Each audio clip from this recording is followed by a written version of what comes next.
Assalamualaikum warahmatullahi wabarakatuh. Selamat pagi, bagaimana kabar kalian? Semoga kabar kalian dalam keadaan sehat walafiat. Pada pertemuan kali ini kita akan membahas yaitu di bab baru, yaitu bab 2 tentang perlindungan dan penegakan hukum di Indonesia. Dan ini adalah part 1 di minggu ke-6.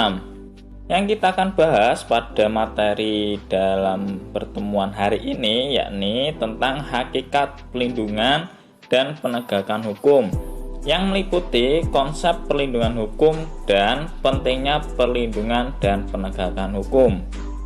Sebelum kita bahas tentang konsep perlindungan hukum, kalian bisa lihat gambar yang ada di layar HP Anda. Dari gambar yang pertama ada sosok siswa yang sedang membolos dan ketangkap oleh aparat kepolisian.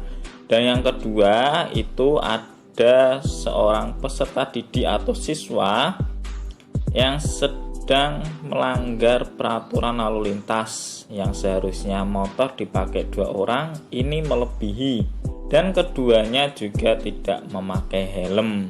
Kesimpulan dari dampak dari tidak dipatuhnya hukum, nah ini ketika hukum tidak dipatuhi atau dilaksanakan akan terjadi adalah kekacauan di semua bidang kehidupan. Setiap orang akan berbuat seenaknya atau menghalalkan segala cara untuk mencapai tujuannya, sehingga keamanan, ketentraman, dan ketertiban sulit terwujud. Nah, supaya hal-hal yang dikemukakan tidak terjadi, harus diupayakan dilakukan proses perlindungan dan penegakan hukum. Dari contoh di gambar tersebut, itu juga yang namanya menghalalkan segala cara. Dari yang pertama, ketika peserta didik tidak ingin untuk mengikuti pelajaran, lah gimana caranya? Yaitu dengan cara membolos. Dan itu juga ketika hukum tidak ada, ya udah anak tersebut bakalan melakukan kegiatan tersebut sepanjang hari di setiap pembelajaran. Sehingga adanya penegakan hukum untuk membuat jera peserta didik yang membolos tersebut. Apa sebenarnya perlindungan hukum itu? Menurut Amdi Hamzah, perlindungan hukum dimaknai sebagai daya upaya yang dilakukan secara sadar oleh setiap orang maupun lembaga pemerintahan dan swasta yang bertujuan mengusahakan pengamanan, penguasaan, dan pemenuhan kesejahteraan hidup sesuai dengan hak-hak asasi yang ada. Dengan demikian, suatu perlindungan dapat dikatakan sebagai perlindungan hukum apabila mengandung unsur-unsur sebagai berikut. Yang pertama, adanya perlindungan dari pemerintah kepada warganya. Yang kedua, jaminan kepastian hukum. Yang ketiga, berkaitan dengan hak-hak warga negara. Yang keempat, adanya sanksi hukuman bagi pihak yang melanggarnya. Bisa kalian lihat gambar yang ada di layar HP Anda, yaitu tentang mencontek. Apa yang Anda rasakan apabila ketika ulangan ada yang mencontek tetapi tidak ditegur oleh guru? Anda akan merasakan ketidaknyamanan, ketidakadilan, bahkan ketertiban pun tidak akan didapatkan. Nah, itu semua dapat dihindari apabila perlindungan dan penegakan hukum dilaksanakan. Sebagai negara hukum, Indonesia wajib melaksanakan proses perlindungan dan penegakan hukum. Negara wajib melindungi warga negaranya dari berbagai macam ketidakadilan, ketidaknyamanan, dan penyimpangan hukum lainnya. Selain itu, negara mempunyai kekuasaan untuk memaksa seluruh warga negaranya untuk melaksanakan semua ketentuan-ketentuan yang berlaku. Perlindungan dan penegakan hukum sangat penting dilakukan karena dapat mewujudkan hal-hal berikut ini. Model yang pertama, tegaknya supremasi hukum. Yang kedua, tegaknya keadilan. Yang ketiga, mewujudkan perdamaian dalam kehidupan di masyarakat. Sedikit saya jelaskan tentang tegaknya supremasi hukum. Bermakna bahwa hukum mempunyai kekuasaan mutlak dalam mengatur pergaulan manusia dalam berbagai macam kehidupan. Dengan kata lain, semua tindakan warga negara maupun pemerintah. Yang kedua, tegaknya keadilan.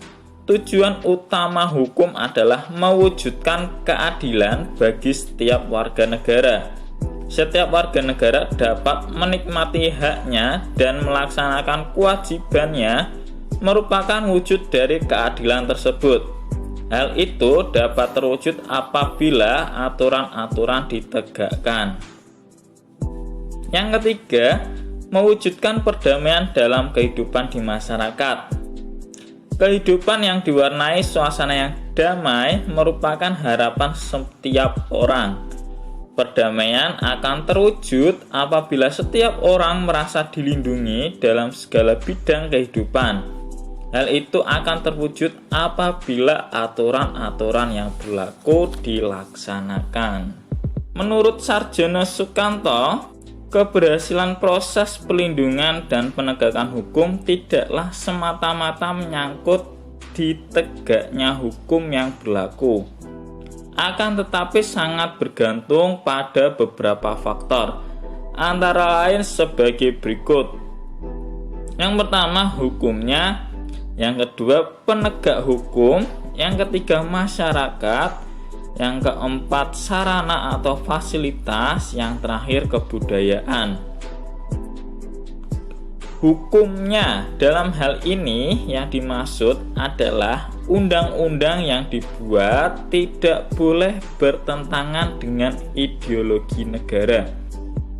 Selain itu, penyusunan undang-undang dibuat haruslah menurut ketentuan yang mengatur kewenangan pembuatan undang-undang sebagaimana diatur dalam konstitusi negara.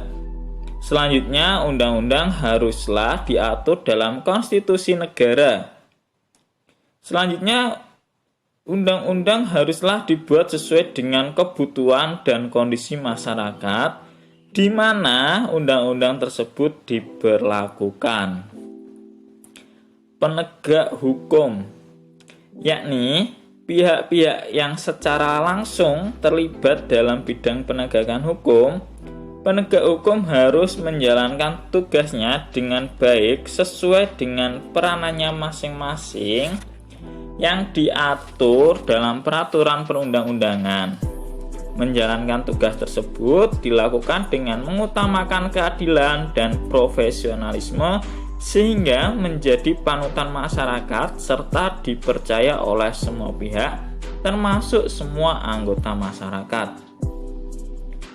Yang ketiga, masyarakat, yakni masyarakat lingkungan di mana hukum tersebut berlaku atau diterapkan. Maksudnya warga masyarakat harus mengetahui dan memahami hukum yang berlaku, serta mentaati hukum yang berlaku dengan penuh kesadaran akan pentingnya dan perlu hukum bagi kehidupan masyarakat. Yang keempat, sarana atau fasilitas yang mendukung penegakan hukum. Sarana atau fasilitas tersebut mencakup tenaga manusia yang terdidik dan terampil, organisasi yang baik, peralatan yang memadai, keuangan yang cukup, dan sebagainya. Ketersediaan sarana dan fasilitas yang memadai merupakan suatu keharusan bagi keberhasilan penegakan hukum. Dan yang terakhir, kebudayaan, yakni sebagai hasil karya, cipta, dan rasa yang didasarkan pada karsa manusia di dalam pergaulan hidup. Dalam hal ini, kebudayaan mencakup nilai-nilai yang mendasari hukum yang berlaku. Nilai-nilai mana merupakan konsepsi abstrak mengenai apa yang dianggap baik sehingga dianut, dan apa yang dianggap buruk sehingga dihindar. Nah, hal-hal di atas yang makin memperkuat keyakinan bahwa proses perlindungan dan penegakan hukum merupakan sesuatu yang penting dan mutlak untuk dilaksanakan oleh sebuah negara. Cukup sekian dalam pembahasan minggu ini. Mungkin ketika kalian ada yang ingin ditanyakan, silahkan kalian tanyakan kepada guru kalian dengan menggunakan platform yang sudah disediakan oleh guru Anda. Semoga dalam pembelajaran hari ini bisa menjadikan sebuah manfaat dan bisa menjadikan sebuah keberkahan di kemudian hari. Saya ucapkan terima kasih. Sampai berjumpa di minggu selanjutnya. Wassalamualaikum warahmatullahi wabarakatuh.